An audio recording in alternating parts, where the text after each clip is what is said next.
Welcome to Films and Stuff with your hosts, Pete Mitchell and Ethan Hunt. Hello, everyone. Welcome back to Films and Stuff podcast. I am Ethan, joined by Master of Ceremonies, Pete. Hey, Pete. Your friendly neighborhood Pete. Which is an apt phrase because today you are doing the education of Ethan into the Spider-Verse. Is that right? Yeah, less education, more trying to convince you to watch Into the Spider-Verse and then Across the Spider-Verse. Here's the background, friends. There is an animated Spider-Man movie, Into the Spider-Verse. That was the first one, Spider-Man Into the Spider-Verse. I will say that I never saw this movie for a few reasons. One, it was animated. And two, which is related to one, I thought that it had nothing to do with the MCU. It was just a standalone Spider-Man animated movie. I skipped it. I went on with my merry life.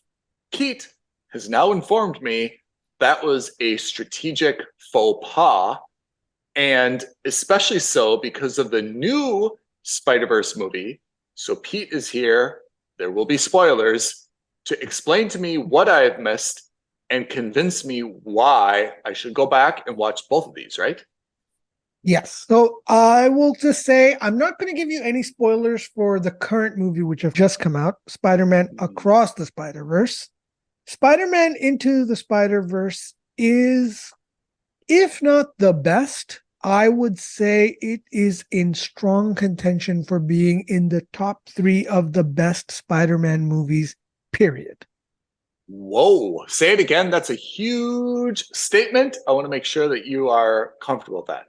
No, I'm very comfortable. And I will die on this hill that I think Spider-Man Into the Spider-Verse, an animated movie made by Sony, is in the top 3, if not the best movie in the entire pantheon of all Spider-Man movies, whether they are MCU related or not.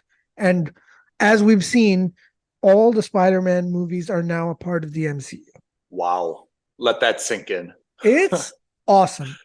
To explain Spider-Man Into the Spider-Verse, I have to take you back a couple of years. Okay. We all know that Peter Parker is Spider-Man. We do. Always has been from the comics in the get-go. That's right.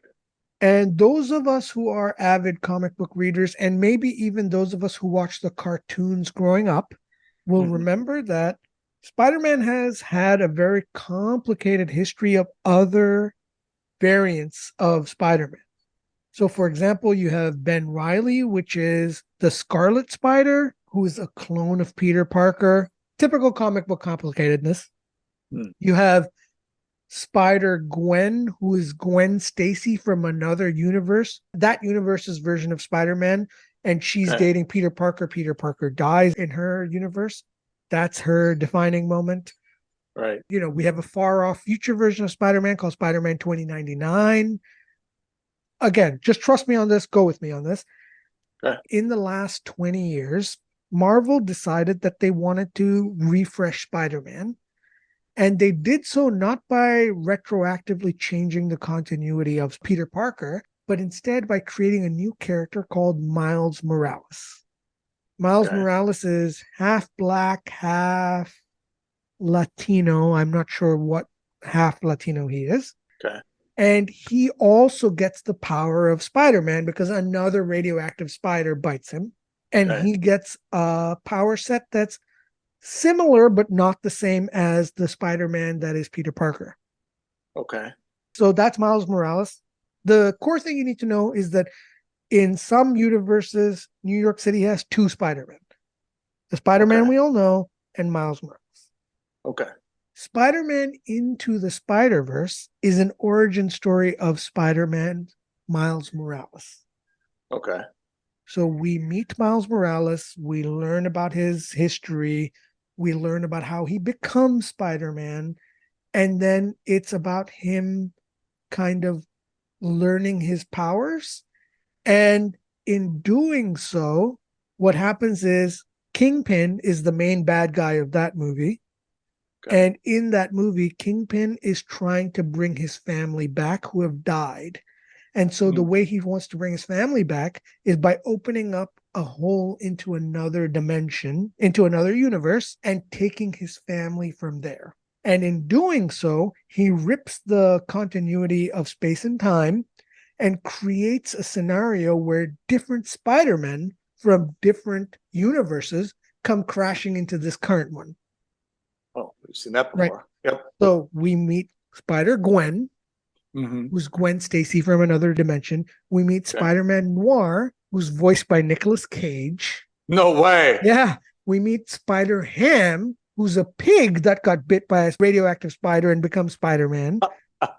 And we meet Penny Parker, who's this little teenage girl who built a Spider-Man mech suit. So there's quite a few of them. And then we meet the other main Spider-Man, voiced by Jake Johnson. And so they basically work together in tandem with Miles Morales to teach him about what it means to be Spider-Man, about the sacrifices that he'll eventually make. And then, you know, he obviously saves the day, blah, blah, blah.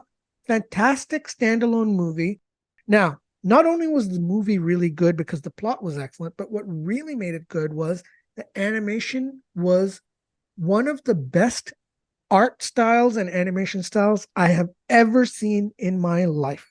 Oh, really? I say this with no hyperbole.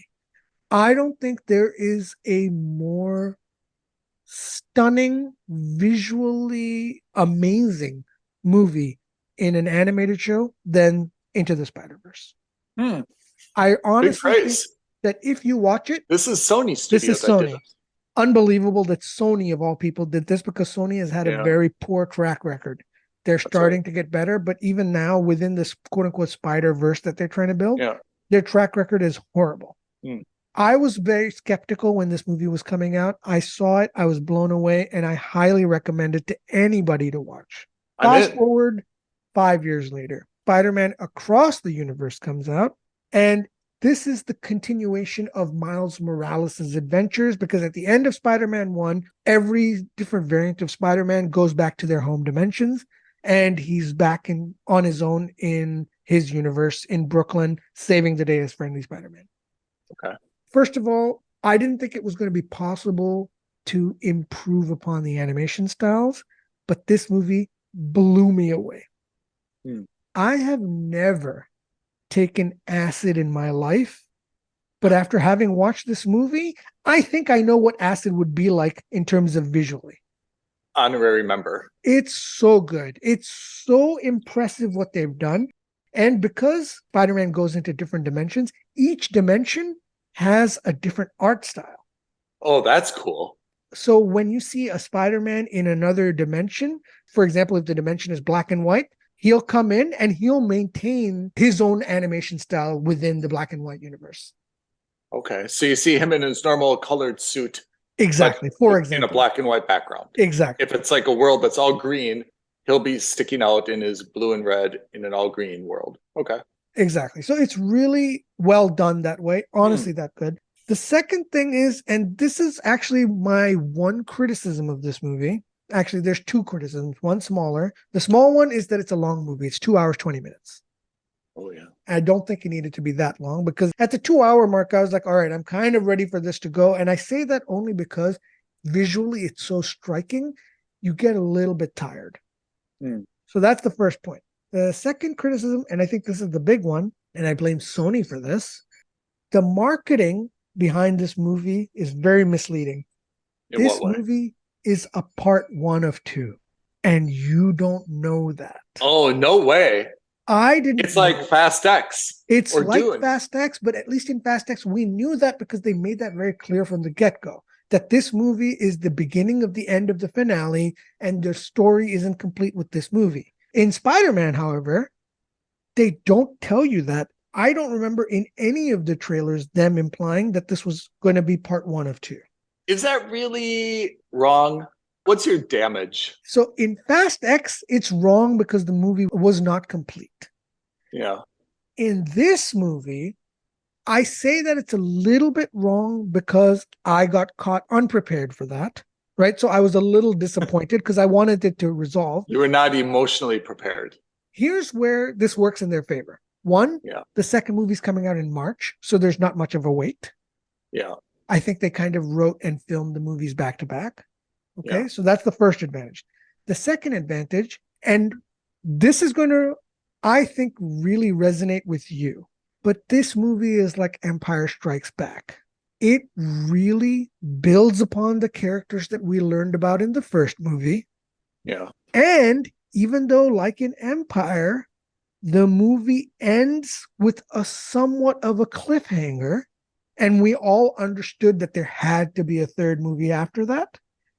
Mm-hmm. The movie on its own is still a standalone movie that's complete, unlike Fast X. Okay, that makes sense. So there is still an overarching plot that's incomplete, but unlike Fast X, they were able to show character growth and a complete arc for some of its characters, which is really important. You're right.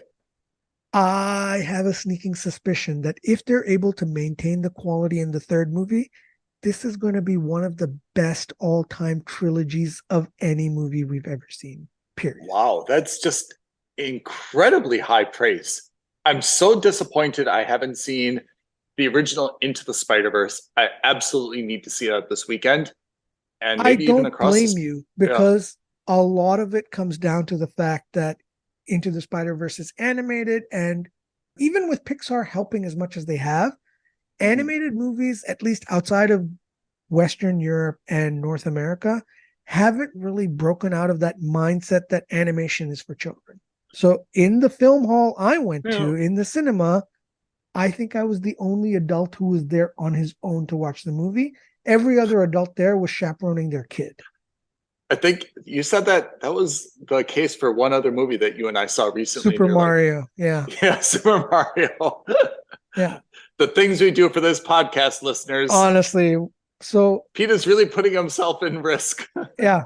But I honestly think that even if you take away the animation aspect of it, if you look at just the plot, you're going to come out of it so happy because the story is genuinely excellent. So Spider-Man Into the Spider-Verse should be on Disney Plus, right? No, not necessarily, because even though Spider-Man as a character is owned by Disney, Spider-Man in his non-MCU movies are owned by Sony.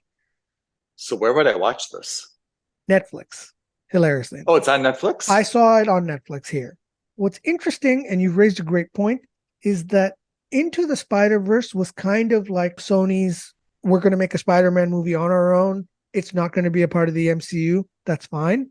Across the Spider-Verse integrates Spider-Man into the MCU, and they do it so fabulously.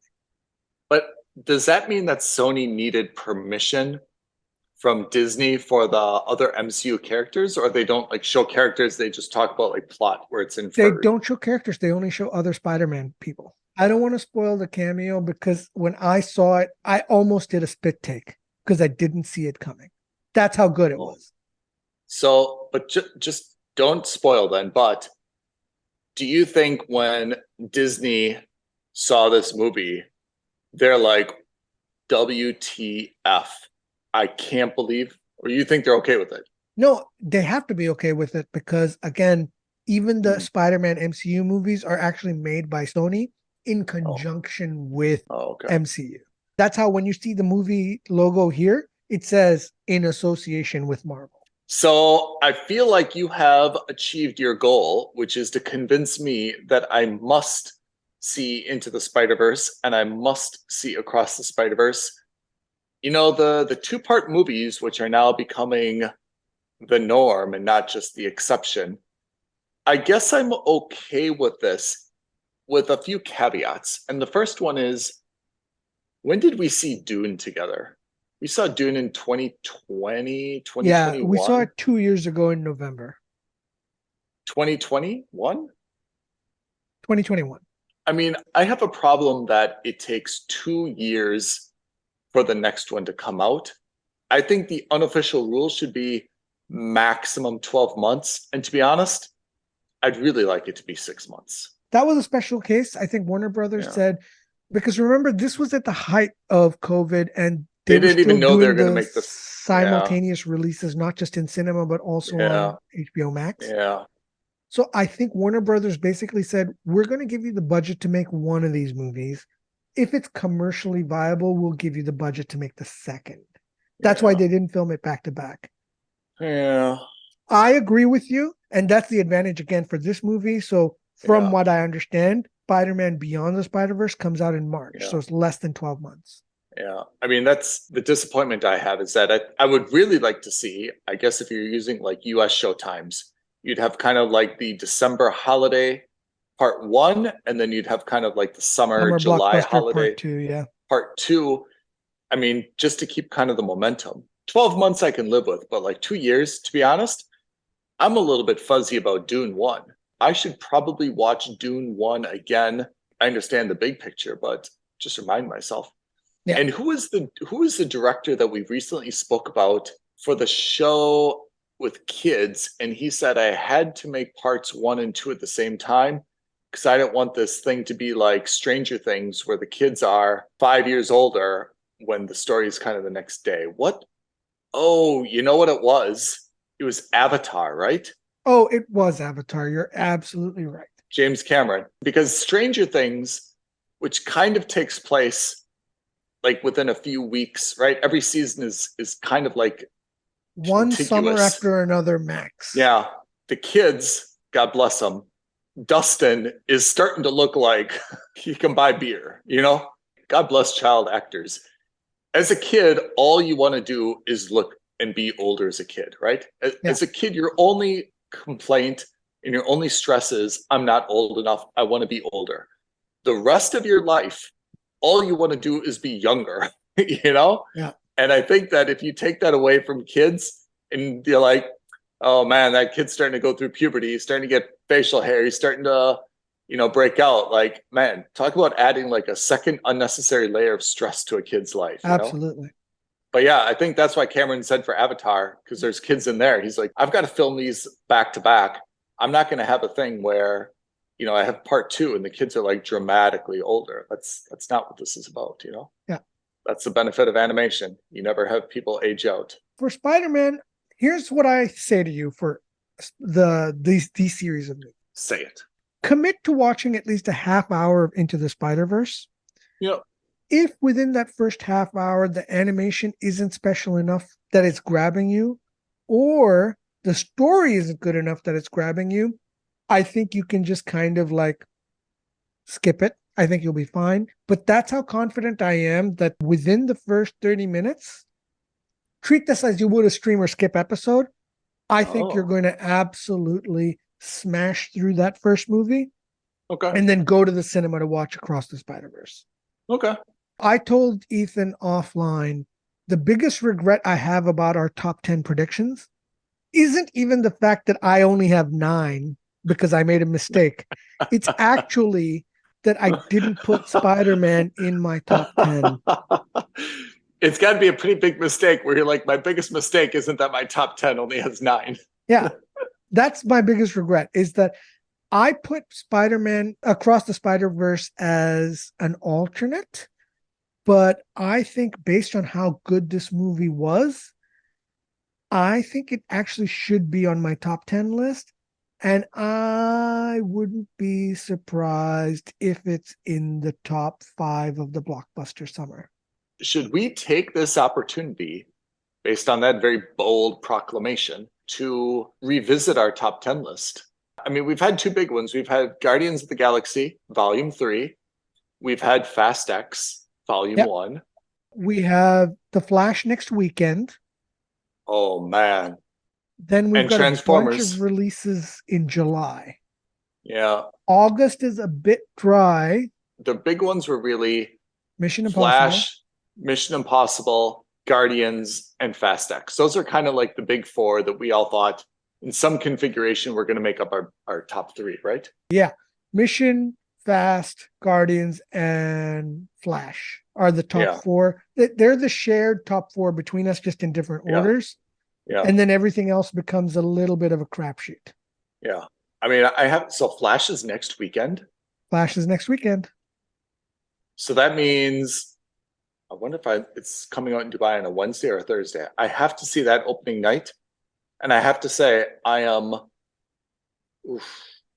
more excited for that movie than I am, I think, for Fast X or for Guardians.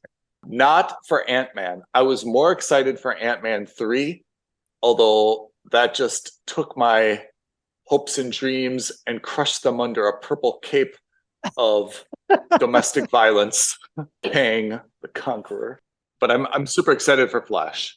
Up until I saw this movie, I would have agreed with you. I thought The Flash was going to be not just the most successful movie, but I thought it was going to be the best movie. Mm-hmm. This is obviously very subjective, but I think in terms of the subjective best superhero movie this summer, I think I just saw it in Across the Spider-Verse. Rumors are that the Flash movie is also doing so well on internal testing that they've already started talking about a sequel for it, in which they're saying they want Ezra Miller to come back. Oh, so it just goes to show you, in Hollywood, you can commit all sorts of crimes and get away with it as long as your movie makes money. I know that sounds really cynical, but I really dislike the fact that Ezra Miller is going to basically get to rewrite his history because of how he does. What did he do again? Was he the one who had the cult? Yeah, like a pseudo cult. He assaulted a married couple in their home. He abducted a minor, took her across state lines, indoctrinated her. They have done a lot of less than savory things. Yeah. I'm a fan of accountability, and I don't see any here. So that's how I feel. Ugly situation all around. I understand where Warner Brothers is coming from. They put $350 million into this movie after advertising. So that I get it. But, you're sending the wrong kind of message to a lot of people. I'm going to reserve my judgment. I mean, my official judgment is absolutely, if you do something wrong, you should be cut off. You shouldn't be rewarded, and that behavior shouldn't be forgiven. In terms of whether, as a fan, I want to see Ezra Miller reprise that role, I can't even remember the last time I've seen Ezra Miller in a film. He was in that Fantastic Beasts movie. Yeah. But other than that, I don't know. In any case, Spider-Man, I got to see it. You have to watch it. Of the summer so far, it is the strongest must-watch in cinema I've seen. Say it again. Pete says that this is the strongest of the must-see in cinema recommendations he's made so far this summer, huh? Yeah, absolutely. Wow. Absolutely. And I stand by my statement. That cannot be ignored. Assuming the third movie, Beyond the Spider-Verse, comes in at the same quality or even better, honestly, I think this is going to go down as one of the best trilogies in Hollywood, period. It doesn't matter that it's animated or not. I genuinely think it's going to go down as one of the best movie trilogies. I like these big statements. Pete, where can people contact us if they want to argue or agree? Yes, that's statement? Good. You can always drop us a tweet at F&S Podcast. You can DM us on Instagram at Films and Stuff Podcast. You can email us aloha@filmsandstuffpodcast.com. But as always, the easiest way to get in touch with us is to like this video, subscribe to our channel, and leave a comment below.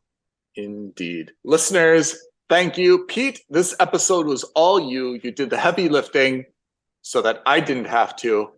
I will take your recommendations and I will most likely confirm them on the next episode of Films and Stuff. All right. Thanks, Ethan. Thank you, everyone. Bye now. Thank you for listening to another episode of Films and Stuff. If you haven't already, please subscribe and review on Apple Podcasts, Spotify, or wherever podcasts are downloaded. Films and Stuff. There is no substitute.